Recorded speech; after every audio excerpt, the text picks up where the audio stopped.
வேர்க்கடலை. இது ஃபஸ்ட்டே லைட்டாக நல்லா ட்ரை ரோஸ்ட் பண்ணிக்கலாம். சரியா? ஸ்லோ ஃப்ளேமில் நல்லா ட்ரை ரோஸ்ட் பண்ணிட்டோம் பாருங்கள். இப்போ அடுப்பு ஆஃப் பண்ணி நல்லா ஆறட்டும். இது கூட நம்ம வெல்லம் பொடிச்சு அரைக்க போகிறோம். சரியா? கொஞ்சம் ஆற விடுங்க நல்லா. ஓகே ஃப்ரெண்ட்ஸ், இது பச்சரிசி மாவு. இது வந்து எப்படி ரெடி பண்ணணும்னா, அரிசியை வந்து நல்லா வாஷ் பண்ணிவிட்டு ஒரு வெள்ளை துணியில் எப்படி உலர்த்தி வைக்கணும். காய வச்சுட்டு அதுக்கப்புறம் நல்லா நைஸாக அரைக்கணும். ரொம்ப குறகுறம் அரைக்கக்கூடாது, நல்லா நைஸாக இருக்கும். சரிங்களா? இதுதான் பருவம். இது பச்சரிசி மாவு. இது வந்து ஒரு கப் எடுத்துருக்கேன். கூடவே ஒரு 1/2 டீஸ்பூன் உப்பு. இது வந்து நம்ம சப்பாத்தி மாவு பதத்துக்கு பிசையணும்.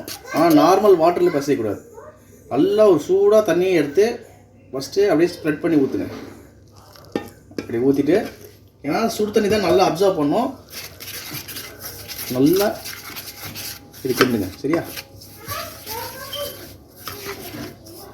ஃப்ரெண்ட்ஸ்? இதுமாதிரி கரண்டி நல்லா பிசையும் போது அந்த சப்பாத்தி மாவு பதம் வந்துனே இருக்கு பாருங்கள். சரிங்களா? நம்ம இந்த ஸ்டேஜ் என்ன பண்ணணும்னா, கொஞ்சமாக எண்ணெய், அந்த மாவு வந்து நல்லா ஒரு சாஃப்ட்னஸ் கிடைக்கும். ஒரு 2 டீஸ்பூன் எண்ணெய் போதும். ஊற்றிட்டு நல்லா திருப்பியும் நல்லா கிண்டுங்க. பாருங்கள் ஃப்ரெண்ட்ஸ், சொன்ன மாதிரி சப்பாத்தி மாவு பதத்துக்கு நல்லா பிசைச்சிட்டோம். சரிங்களா? மாவு வந்து பாருங்கள் அழகாக வருது பாருங்கள். உருட்டி இப்படி ஃப்ளாட்டாக தட்டினா உடையாமல் இருக்கும். சரியா? அவ்வளோதான். இதான் பதம். நம்ம பூர்ணம் ரெடி பண்ணிடலாம். இது லைட்டாக ஆயில் ஸ்ப்ரெட் பண்ணி வச்சுருங்க. உள்ள பூர்ணத்துக்கு நம்ம எது வேணால் வைக்கலாம். வேர்க்கடலை போட்டு வெல்லம், எள்ளு போட்டு வெல்லம், தேங்காய் போட்டு வெல்லம். நான் இன்றைக்கி வேர்க்கடலை போட்டு வெல்லம். சரிங்களா? நெக்ஸ்ட் வீடியோவில் நம்ம எள்ளு தேங்காய்லாம் போட்டு நான் காட்டுறேன். சரிங்களா? இப்போ நம்ம வேர்க்கடலை அண்ட் வெல்லம் போட்டு நம்ம பூர்ணம் ரெடி பண்ண போகிறோம். வெல்லம் வேர்க்கடலை பொடிச்சாச்சு பாருங்கள். இப்படி சூப்பராக வந்திருக்கு. சரிங்களா? இப்போ நம்ம கொழுக்கட்டையை பிடிக்க ஆரம்பிச்சிடலாம். அதுக்கு ஃபஸ்ட்டு 2 கை நல்லா எண்ணெயை தேய்ச்சிக்கோங்க. இந்த அளவுக்கு உருண்டை எடுத்துக்கோங்க. நல்லா உருட்டிட்டு நான் சொன்ன மாதிரி நல்லா அப்படி ஃப்ளாட்டாக தட்டிக்கோங்க. சரியா? ஃப்ளாட்டாக தட்டிட்டு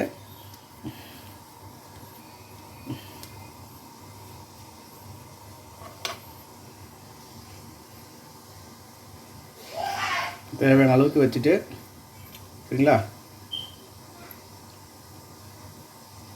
அப்படியே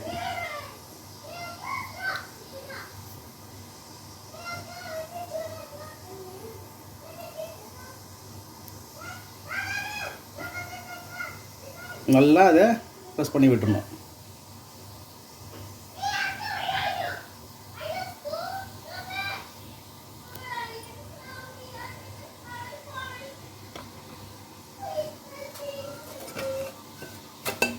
ஓகே ஃப்ரெண்ட்ஸ், இப்போ ஒரு 15 மினிட்ஸ் நான் வந்து ஆவியில் வச்சு எடுத்துட்டேன். இங்கே பாருங்கள், சுட சுட கொழுக்கட்டை ரெடி.